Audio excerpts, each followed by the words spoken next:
और कहते हैं ऋषियों, प्रत्येक सनातनी या प्रत्येक वैष्णव धर्म वाले को एकादशी का व्रत करना चाहिए। जो वैष्णव एकादशी का व्रत नहीं करता है वह वैष्णव कहलाने योग्य नहीं है। जो गृहस्थ एकादशी का व्रत नहीं करता वो गृहस्थ कहलाने लायक नहीं है। एकादशी का व्रत प्रत्येक को करना चाहिए। 5 वर्ष की अवस्था के पश्चात एकादशी का व्रत प्रारंभ करा देना चाहिए। अपने बच्चों को उपदेश देना चाहिए कि एकादशी का व्रत करो। आज हम अपने धर्म से पतित हो रहे हैं। हम अपने धर्म को भूल चुके हैं, अपने राम को भूल चुके हैं, अपने कृष्ण को भूल चुके हैं, अपनी जगदम्बा को भूल चुके हैं। फिर हम कहते हैं कि हम सनातनी हैं। हम सनातनी तब बनेंगे जब हम सनातन की रक्षा करेंगे। प्यारे, जैसे सनातनी हम तब बन सकते हैं जब हमारे माता पिता हमको सनातनी बनाने का प्रयास करेंगे। अपने इन छोटे छोटे बच्चों को कम से कम वेदों के बारे में बताओ कि तुम्हारा यह वेद, इतने वेद हमारे हैं, इतने उपनिषद हमारे हैं, इतने पुराण हमारे हैं। आज किसी को पता नहीं कि हमारे कितने वेद हैं। यहाँ तक कई लोगों को पता नहीं होता कि हम किस गोत्र में उत्पन्न हुए हैं, हमारे गोत्र का क्या नाम है। और फिर कहते महाराज पुत्र वंश चलाने, सुपुत्र वंश चलाने के लिए होता है महाराज। केवल पुत्र से वंश नहीं चलता है। सुपुत्र अगर घर में होता है तो वह सुपुत्र वंश चलाता है।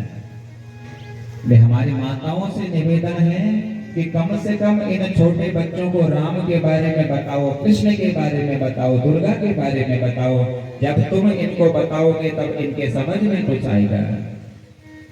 इन बच्चों को हेलो हाई करना छुड़ा दो, राम राम कहना सिखाओ, कृष्ण कृष्ण कहना सिखाओ, राधे राधे कहना सिखाओ। आजकल जो देखो हेलो हाई बाय, अरे क्या रखा है इसमें, पहले ही हाई बोल दिया, क्या भला होगा तुम्हारा। राधे राधे तो कम से कम पहले के समय में कितना अच्छा होता है। जब हम राम राम बोलते हैं तो विनम्रता भीतर से आती है। इन बच्चों के भीतर संस्कार माताओं को डालना है।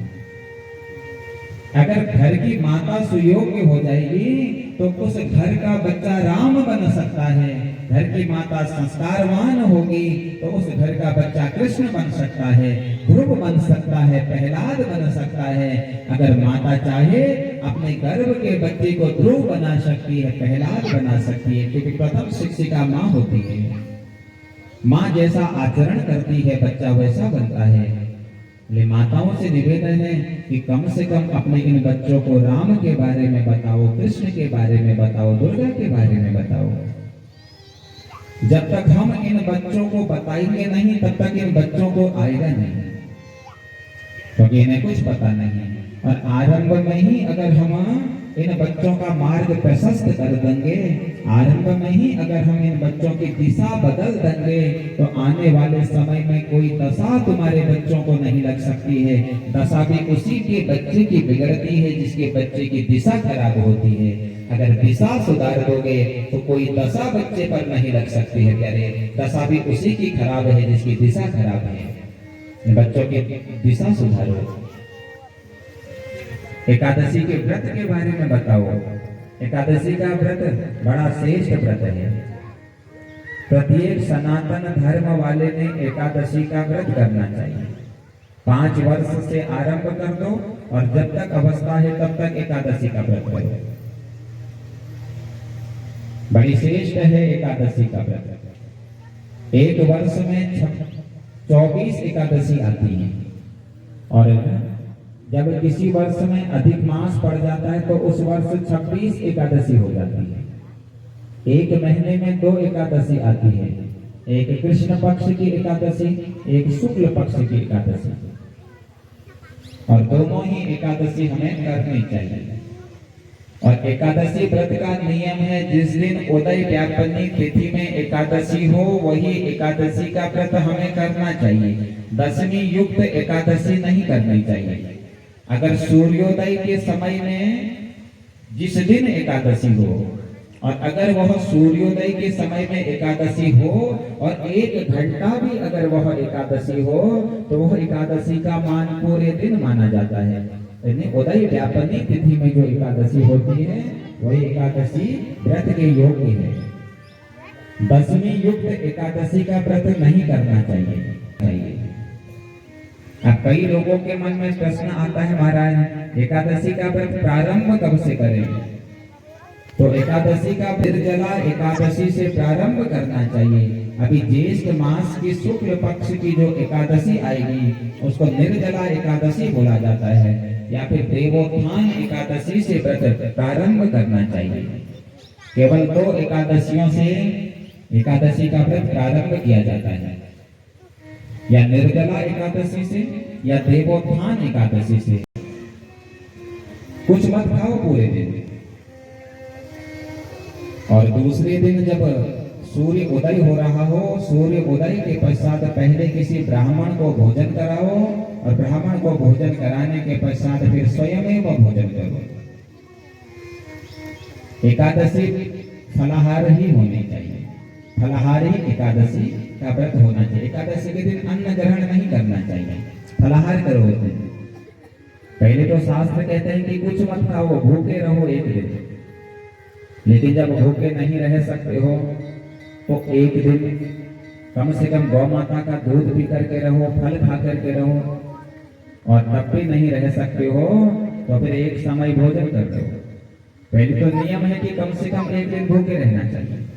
ये शरीर के भीतर भी बहुत सारी मशीनें फिट है हमारे, इन्हें भी 1 दिन आराम दो। जिस प्रकार बड़ी बड़ी फैक्ट्रियां होती हैं और हफ्ते में 1 दिन फैक्ट्री बंद रहती है ताकि वो मशीनों को थोड़ा आराम मिले, ठीक उसी प्रकार से हमारे शरीर के भीतर भी मशीनें लगी हुई हैं। हम भोजन डालते हैं, वो पचा देती है, मशीन तो है। तो कम से कम हफ्ते में 1 दिन इस मशीन को आराम दो। पहले तो हफ्ते में दो, हफ्ते में नहीं दे सकते हो तो कम से कम 15 दिन में शरीर की मशीनों को आराम दो, 1 दिन कुछ ग्रहण मत करो। तो प्रत्येक को एकादशी करना चाहिए। पहले तो भूखे रहो, आप भूखे नहीं रह सकते हो तो कोई बात नहीं, कम से कम फिर गौ माता का दूध पी करके रहो, फल खा करके रहो, लेकिन अन्न ग्रहण मत करो। लेकिन फिर भी नहीं रह सकते हो तो फिर एक समय भोजन कर सकते हो। लेकिन आजकल जो एकादशी का व्रत हम करते हैं ऐसा मत करो। आजकल लोगों का एकादशी का व्रत होता है, दिन भर मुंह चलते रहता है, टुकुर टुकुर टुकुर टुकुर टुकुर। एक जगह कथा करने के लिए गया था, बिल्कुल सच्ची घटना है, झूठ नहीं बोल रहा। तो जब कथा करने के लिए गया तो 11-12 साल का एक बच्चा हमारे पास आया जब हम मंच में जा रहे थे, और बोलने लगा, गुरुजी प्रणाम। हमने कहा प्रणाम। बोला, गुरुदेव मुझको ना एक व्रत बता देना, मैं व्रत करना चाहता हूँ। अब जब हमने देखा कि छोटा सा बच्चा, 11-12 साल की अवस्था होगी इस बच्चे की, तो पूरा सोचा हमने कि भैया ऐसा बच्चा इतना छोटा और अभी से व्रत करने का विचार इसके मन में आ रहा है। और जब कथा विराम करके जब मंच से नीचे उतरा, फिर आ गया दौड़ करके। तो हमने कहा चलो हम तुमको व्रत बताएंगे। तो जहां हम रुके थे उस बच्चे को लेकर के वहां पहुंचे। तो मैंने कहा एक काम करो, जाओ अपनी माताजी को बुला करके लाओ। तो माताजी को लेकर के आया आपने। तो मैंने कहा, मैया तेरा लाला ना बड़ा संस्कारी है, देख इतना छोटा सा लाला तेरा और अभी से ये व्रत करने की सोच रहा है, और ये जरूर आगे जाकर के सनातन की रक्षा करेगा। तो मैंने पूछा, मैंने कहा बच्चे एक बात बताओ, तुम व्रत क्यों करना चाहते हो? तो जानते हो माता उस बच्चे ने क्या कहा? उसने कहा, गुरुजी जिस दिन मैया का व्रत होता है ना, मैया अपने लिए आलू बनाती है, पकौड़ी बनाती है, खीर बनाती है, और जब मैं कहता हूँ इससे कि मैया थोड़ा मुझे भी दे दे, तो कहते ना ना ये तो व्रत में खाने की चीज है, तू कल शाम की रोटी खा जो तेरे लिए। तो ऐसा व्रत नहीं करना है। व्रत करो तो बिल्कुल निराहार होकर के करो। आजकल तो व्रत के नाम पर बड़ी ठगी चल रही है समाज में। बोले फलाहार कर रहे हो, बोले क्या फलाहार में कर रहे हो? बोले आलू फलाहार में कर रहे हैं। कहाँ का फल है आलू? कई लोग कहते भैया कुट्टू का आटे की पकौड़ी बना लो, उसमें सेंधा नमक डाल लो। अरे भैया नमक तो नमक होता है ना। तो वैसे ही फलाहार का अर्थ है फलस्य आहार, फलों का आहार। तो नाम ही पहले बोल दिया फलाहार, उसमें पहले आ गया फल, उसका आहार करना है। तो पहले तो भूखे रहना है, भूखे न रह सको तो एक समय गौ माता का दूध पी करके रहो, फल खा करके रहो। और ऐसे भी नहीं रह सकते हो तो फिर भोजन कर लो। प्रत्येक को एकादशी का व्रत करना है। हम सनातनी हैं, वैष्णव हैं, हम वैष्णवों ने एकादशी का व्रत जरूर प्रारंभ करना चाहिए। वास्तविक वैष्णव वही है जो एकादशी का व्रत करता है। और एकादशी के दिन अगर व्रत नहीं करते हो तो एकादशी के दिन घर में चावल नहीं बनाने चाहिए, भात नहीं बनाना चाहिए। एकादशी के दिन भात नहीं खाते हैं, आप सभी को पता है ना, सबको पता है। क्यों नहीं खाते ये भी पता है? नहीं, चलो बता देते। भगवान कृष्ण के बचपन के एक मित्र हैं, सुदामा उनका नाम है। बड़े गरीब है महाराज, कुछ घर में अन्न का दाना नहीं है, कुछ भी घर में नहीं। एक दिन रात में जब सुदामा जी शयन कर रहे थे, सुदामा जी जब सोए थे तो रात में कहने लगे द्वारिकाधीश मेरे कृष्ण मेरे कन्हैया। तो सुदामा जी की पत्नी ने सुन लिया। और जब दूसरे दिन सुदामा जी उठे और उठ करके सुदामा जी की पत्नी सुदामा जी से कहती है महाराज एक बात बताओ, आज तक तुमने हमको ये बात नहीं बताई कि तुम्हारे बचपन के मित्र कृष्ण हैं, द्वारिकाधीश हैं। तो जाओ जाकर के कृष्ण से कुछ मांग करके लाओ। सुदामा जी पत्नी से कहते देखो अगर मैं कृष्ण के पास जाऊं तो लेकर के क्या जाऊं, कुछ तो है नहीं हमारे पास, गरीब हैं हम लोग। तो सुदामा जी की पत्नी 4 घरों से 4 मुट्ठी चावल ले आई।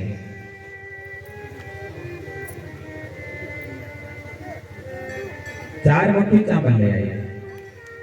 और जब 4 मुट्ठी चावल जब लेकर के आई तो 4 मुट्ठी चावल लेने के पश्चात जब सुदामा जी पहुंचे हैं कन्हैया के पास, तो ठाकुर जी ने जब 1 मुट्ठी चावल ग्रहण करा तो 1 लोक दे दिया, दूसरी मुट्ठी चावल ग्रहण करा तो दूसरा लोक दे दिया। और जैसे तीसरी मुट्ठी चावल ग्रहण कर रहे थे तो रुक्मणी ने हाथ पकड़ दी।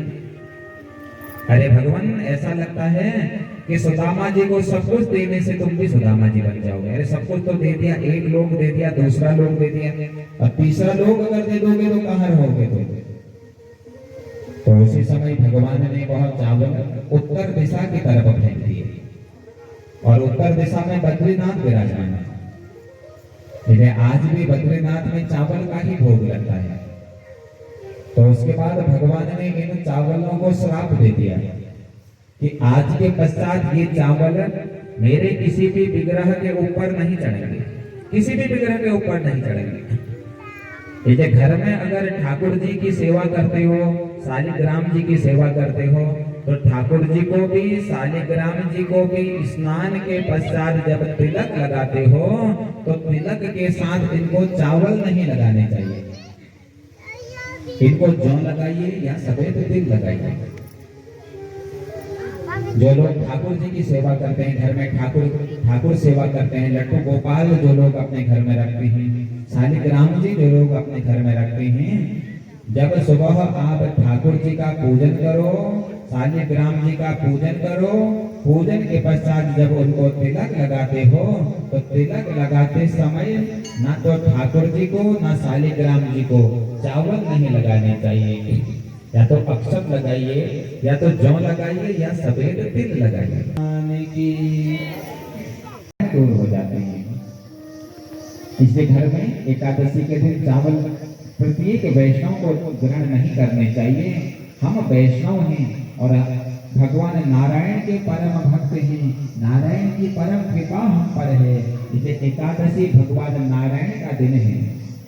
भगवान को भजने की एक आदत सी को ही एकादशी बोला जाता है, क्योंकि हमारा शरीर 5 ज्ञानेंद्रिय, 5 कर्मेंद्रिय और 1 मन से निर्मित है। 5 ज्ञानेंद्रियां इसमें हैं, 5 कर्मेंद्रियां इसमें हैं और एक मन इसमें है। क्योंकि ज्ञानेंद्रिय, कर्मेंद्रिय, मन को भगवान को अर्पण करने का नाम ही एकादशी है। एकादशी का दूसरा अर्थ है भगवान को भजने की एक आदत सी हमारे जीवन में होनी चाहिए। जब हम बार बार एकादशी बोलते हैं तो वो बन जाती है एकादशी। तो प्रत्येक को एकादशी का व्रत करना चाहिए। एकादशी का व्रत करो, कंठ में तुलसा धारण करो और मुख में शिव नाम या विष्णु जी का नाम स्मरित करते रहो। प्रत्येक वैष्णव के गले में तुलसी की एक माला जरूर होनी चाहिए। महाराज गले में सोने की चेन पहनो या ना पहनो, चांदी पहनो या ना पहनो, हीरा पहनो या ना पहनो, लेकिन गले में एक तुलसी की माला जरूर धारण करो। जब हम तुलसी की माला धारण करते हैं तो हम भगवान नारायण के प्यारे हो जाते हैं, हम भगवान नारायण के प्रिय हो जाते हैं।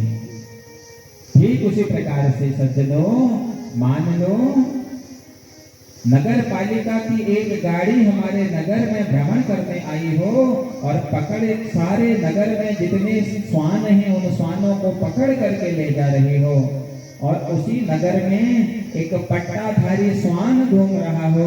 नगर पालिका वाले उस पट्टाधारी श्वान को भगवान का पालतू समझ करके छोड़ जाते हैं, किसी का पालतू समझ करके छोड़ जाते हैं। ठीक उसी प्रकार से जब हमारे गले में तुलसी होती है, रुद्राक्ष होते हैं, जब यमराज के दूत हमको पकड़ने आते हैं तो उसी समय वह हमको भगवान का समझ करके छोड़ जाते हैं। प्रेम से बोलेंगे शंकर भगवान की। ऐसे तुलसी की माला गले में धारण करो। जब हम गले में तुलसी की माला धारण करते हैं और तुलसी की माला धारण करके जब हम स्नान करते हैं तो समस्त तीर्थ स्नान का लाभ हमको प्राप्त हो जाता है। तुलसी की माला कंठ में धारण करके हम भगवान के प्रिय हो जाते हैं। इस शरीर को भोज्य कहा गया है, ये भोज्य है शरीर और इस भोज्य शरीर को भगवान के लिए बनाया गया है। जब हम भगवान को भोग लगाते हैं तो भोग में तुलसा मिलाते हैं, तुलसी का एक पत्ता डालते हैं।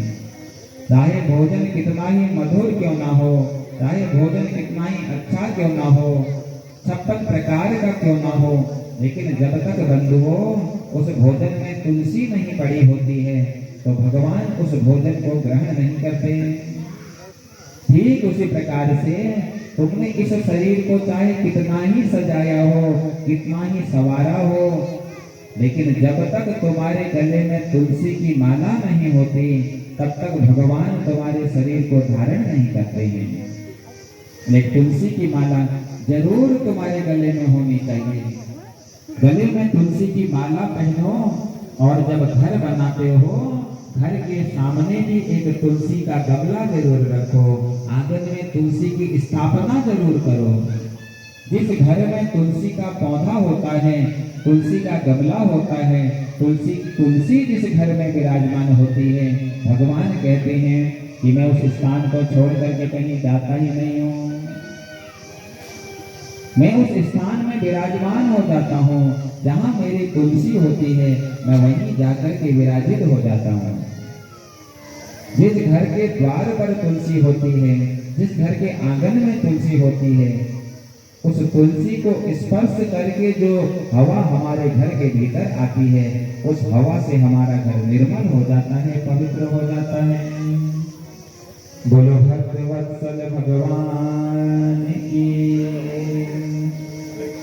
सानंद तुलसा दिव्य कंठ माला। स्कंद पुराण में भगवान तुलसी की महिमा कह रहे हैं। सानंद माला सिद्धि कंठ माला मुक्ता प्रदान प्रतिदिव्य दर्शन वैकुंठ लोकमा प्रतिदिव्य दर्शन तुलसान्विकेतं शरणं प्रजेमा। जहाँ माँ तुलसा का वास होता है, जिस घर में माँ तुलसा होती है, उस घर में भगवान लक्ष्मी जी सहित विराजमान हो जाते हैं। बोलो भक्त वत्सल भगवान की जय हो। जो भक्त एकादशी का व्रत करता है, गले में तुलसी की माला धारण करता है, भगवान उसकी स्वतः रक्षा करने के लिए आ जाते हैं। इस धराधाम पर एक परम तपस्वी राजा उत्पन्न हुए हैं, नाम है अम्बरीश। अम्बरीश भगवान एकादशी का व्रत किया करते थे। भगवान नारायण के परम भक्त हैं अम्बरीश। नित नित भगवान की पूजा करते थे, नित नित भगवान का ध्यान करते थे, एकादशी का व्रत करते थे। और एकादशी का व्रत जब द्वादशी आती थी तो द्वादशी के दिन पहले किसी ब्राह्मण को भोजन कराते थे, और ब्राह्मण को भोजन कराने के बाद फिर अम्बरीश स्वयं वो भोजन करते थे। अब एक दिन क्या हुआ महाराज, एक दिन एकादशी का व्रत अम्बरीश ने किया है, और जब द्वादशी लगने को थी तो उसी समय दुर्वासा ऋषि का प्रवेश होता है। तो दुर्वासा ऋषि आए। अम्बरीश ने दुर्वासा जी से कहा, भगवान आज मैं धन्य हो गया, आज आप मेरे नगर में मेरे दर पर आए हो। भगवान आज मैंने एकादशी का व्रत किया है, और मैं प्रतिदिन जब एकादशी का व्रत करता था तो पारायण करने के लिए मैं किसी ब्राह्मण को पहले भोजन कराता था, लेकिन आज धन्य हो गया, आज आप पधारे हैं, इसलिए भगवान आज आप मेरे एकादशी के व्रत का पारायण करवा दीजिए। दुर्वासा जी ने कहा, देखो अम्बरीश, अभी तो हम संध्या पूजन करने के लिए जा रहे हैं, और संध्या पूजन करके जब हम लौटेंगे तो तब तुम्हारे व्रत का पारायण करेंगे। तो सज्जनों, दुर्वासा जी स्नान करने के लिए गए हैं, और स्नान करने में काफी समय लग गया, तो यहाँ द्वादशी प्रारंभ होने को थी। अम्बरीश चिंतित हो गए, अरे कहीं ऐसा ना हो द्वादशी प्रारंभ हो जाए, गुरुदेव ना आ पाए, और कहीं मेरा व्रत खंडित ना हो जाए। तो ऐसा सोच करके अम्बरीश ने थोड़ा सा जल पी करके अपने व्रत का उद्यापन कर लिया, अपने व्रत का पारायण कर लिया। और जैसे ही जल से पारायण किया, पारायण करते ही दुर्वासा जी पहुंच गए। चलो अम्बरीश, तुम्हारे व्रत का पारायण करा देते हैं। अम्बरीश कहता, गुरुदेव आपको आने में विलंब था, इसलिए मैंने जल पी करके व्रत का पारायण कर लिया है, अब आप भोजन करिए। यह देख करके दुर्वासा जी को बड़ा क्रोध आया। दुर्वासा जी ने अपने शरीर से एक असुर को उत्पन्न कर दिया, और यह असुर जैसे ही अम्बरीश की तरफ टूट पड़ा, तुरंत भगवान ने अपना सुदर्शन चक्र छोड़ दिया, और सुदर्शन चक्र छोड़ते ही उस असुर का भगवान ने उद्धार कर दिया। अब यह सुदर्शन चक्र इधर दुर्वासा जी के पीछे भागने लगा।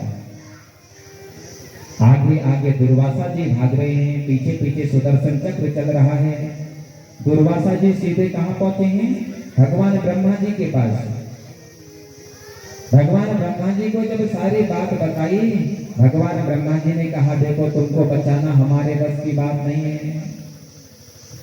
तुरंत दुर्वासा जी दौड़ करके बैकुंठ पहुंचे। श्री हरि नारायण ने भी कह दिया, भैया हम नहीं बचा पाएंगे। शंकर जी के पास पहुंचे, शंकर जी ने कहा, हम भी नहीं बचा पाएंगे।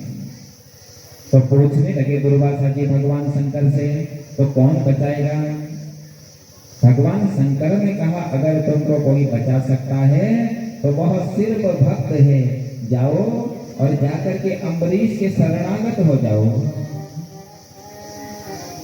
हरि शरणम हरि शरणम हरि शरणम हरि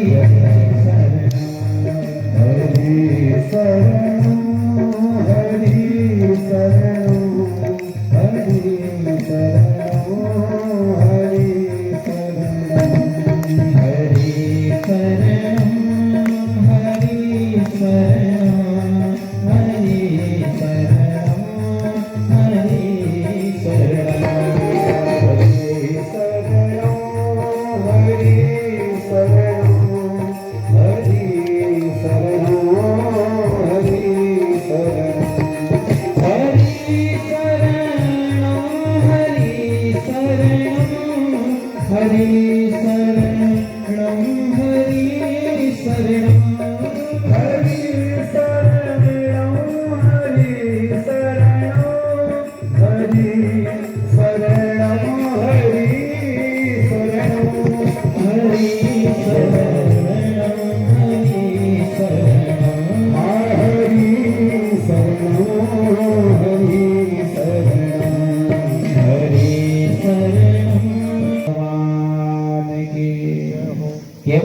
ही तुमको बचा सकता है। दुर्वासा जी आए हैं और आकर के दुर्वासा जी जैसे ही अम्बरीश के चरणों में गिरने लगे, अम्बरीश ने तुरंत दुर्वासा जी को उठाया और अपने कंठ से लगा लिया।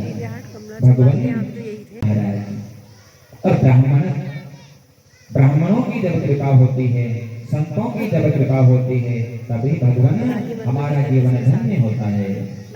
क्योंकि देवाधीनम जगत सर्वम मंत्राधीनम च देवता, ते मंत्रा ब्राह्मणाधीना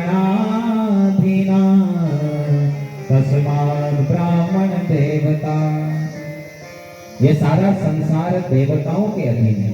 देवाधीनम जगत सर्वम और मंत्राधीनम च देवता, और देवता मंत्रों के अधीन है। और ते मंत्रा ब्राह्मणाधीना, और ये मंत्र ब्राह्मणों के अधीन है कि तस्मात् ब्राह्मण देवता। महाराज इतना बड़ा अपराध आप हमसे मत करवाइए। तुरंत भगवान के चरणों में अम्बरीश गिर गए, दुर्वासा जी के चरणों में अम्बरीश गिर गए और सुदर्शन चक्र को शांत करा दिया। इतनी महिमा इस एकादशी के व्रत की है। एकादशी का व्रत करने मात्र से हमारा जीवन धन्य हो जाता है, सार्थक हो जाता है। वास्तविक सदगृहस्थ वही है जो एकादशी का व्रत करता हो।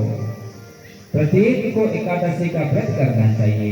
ये एकादशी का व्रत ही हमारे साथ जाता है। बंधुओं, हमने जीवन भर कितना कमाया, क्या किया, ये सब यही छूट जाता है। यहाँ से जब जाते हैं तो केवल हमारे द्वारा किया गया सत्कर्म हमारे साथ जाता है। ये पशु गौशाले में ही बंधे रह जाते हैं। ये धन यही धरा रह जाता है। जिन बंधु बांधवों के पीछे हम अपना पूरा जीवन लगा देते हैं, ये बंधु बांधव के केवल शमशान तक ही साथ देते हैं। यहाँ तक कि जिस पत्नी पर हम इतने आसक्त रहते हैं, वह पत्नी भी केवल गृह द्वार तक साथ देती है। और जिस शरीर को हम इतना सजाते हैं प्यारे, वह शरीर भी केवल चिता तक ही हमारा साथ देता है। उसके बाद तो भगवान का भजन ही काम आता है। उससे तो आगे भजन ही है साथी है। भजन के बिना कुछ नहीं है। इसे भगवान का भजन किया करो। जो तुमने किया है जीवन भर, वही तुम्हारे साथ जाता है। तुमने कितना सत्संग किया है, तुमने कितना स्मरण किया है, तुमने कितना ध्यान किया है, तुमने कितना समर्पण किया है, ये तुम्हारे साथ जाता है। बाकी सब कुछ यही छूट जाता है। साथ तो सिर्फ भगवान का भजन जाता है। इसलिए प्रत्येक को एकादशी का व्रत प्रारंभ कर देना चाहिए। जो लोग करते हैं बहुत अच्छी बात है। जो लोग नहीं करते हैं, वो ज्येष्ठ मास शुक्ल पक्ष, जिसे निर्जला एकादशी बोला जाता है, आने ही वाली है। उसी से आप प्रारंभ कर सकते हो। तो एकादशी व्रत की यह महिमा बताइए। आप सात्विक भाव वाले ग्रहण करते हैं तो देवताओं के दो स्वरूप हैं, सब लोग ध्यान देना। कई लोगों के घर में माँ भगवती विराजमान होती है तो उस भगवती के शेर का मुख खुला होता है। तो घर में जो माँ होती है, भगवती होती है, उसके शेर का मुख हमेशा बंद होना चाहिए। क्योंकि खुला हुआ जो शेर का मुख है वो रण चंडिका का प्रतीक है। जब माँ रणभूमि में असुरों का उद्धार करने के लिए जाती है तो उस समय उसके शेर का मुख खुला होता है। लेकिन घर में जो हम भगवती की स्थापना करते हैं, घर में जो माँ होनी चाहिए वो बंद शेर मुख वाली होनी चाहिए, ताकि वो